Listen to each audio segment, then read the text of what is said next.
გიოს თასი ასე ეწოდება ტურნირს მინი ფეხბურთში, რომელიც 16 წელია ტარდება და ტრაგიკულად დაღუპული ახალგაზრდის გიო ავსაჯანიშვილის ხსოვნას ეძღვნება. წელს ტურნირში თბილისის 12 სამოყვარულო ლიგის ფეხბურთელთა გუნდი იყო ჩართული. ფინალი დიდი ღომში პეტრიწის ქუჩაზე მდებარე გიო ავსაჯანიშვილის სახელობის სტადიონზე ჩატარდა და ერთმანეთს დიდი დიღომის გუნდი ფეულა და აფხაზეთის სამოყვარულო ფეხბურთელთა გუნდი აფხაზეთი შეხვდა. შეხვედრა ფეულას გამარჯვებით დასრულდა. არა მარტო დიდი დიღომის სხვადასხვა უბნებიდანაც იღებენ მონაწილეობას, იმიტომ რომ ძალიან დიდი სამეგობრო ვიყავით ბავშვობიდან, ესე რომ თქვა და მიუხედავად წლებისა და ასაკის ამბიჭებს ასაკის ემატებათ, მაგრამ სიმბოლურად მაინც ერთვებიან და რა ვიცი, არ ვივიწყებთ რომ იწყიან გიორგის და ჯანსაღი ცხოვრების წესის დამკვიდრება გვინდა რომ დიდი ღომში და თელ თბილისში იყოს რა თქმა უნდა. ყოველ წელიწადს ვიღებთ ჩვენი გუნდი მონაწილეობას.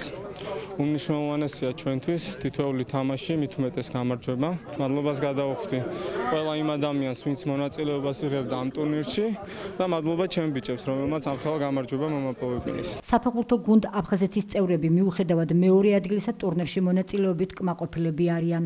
გუნდი აფხაზეთი, რომელიც წარმატებით ასპარეზობს სამოყვარულო ფეხბურთელთა გუნდების საქართველოს ჩემპიონატში, მორიგი წარმატებების მოლოდინშია. არაჩვეულებრივად ორგანიზებული ტურნირია, 16 წელიწადია ტარდება გიო ავსაჯანიშვილის სახელობის ტურნირი. თბილისში ერთ-ერთი ყველაზე პოპულარული ტურნირია, შეიძლება ისე ითქვას და თბილისის ყველა უბანი მონაწილეობს და ამ ესეთ პრესტიჟულ ტურნირზე მეორე ადგილიც მგონი არ არის უდი შედეგი და მადლობა ბიჭებს, ჩემ ფეხბურთელებს, ყველა აფხაზეთის გულშემატკივრას, გვერდში დგომისთვის, აფხაზეთის მთავრობას. ჯანსაღი ცხოვრების წესს, ჯანსაღ ცხოვრებას უნდა გაუწიოთ რაც შეიძლება მეტი პოპულარიზაცია.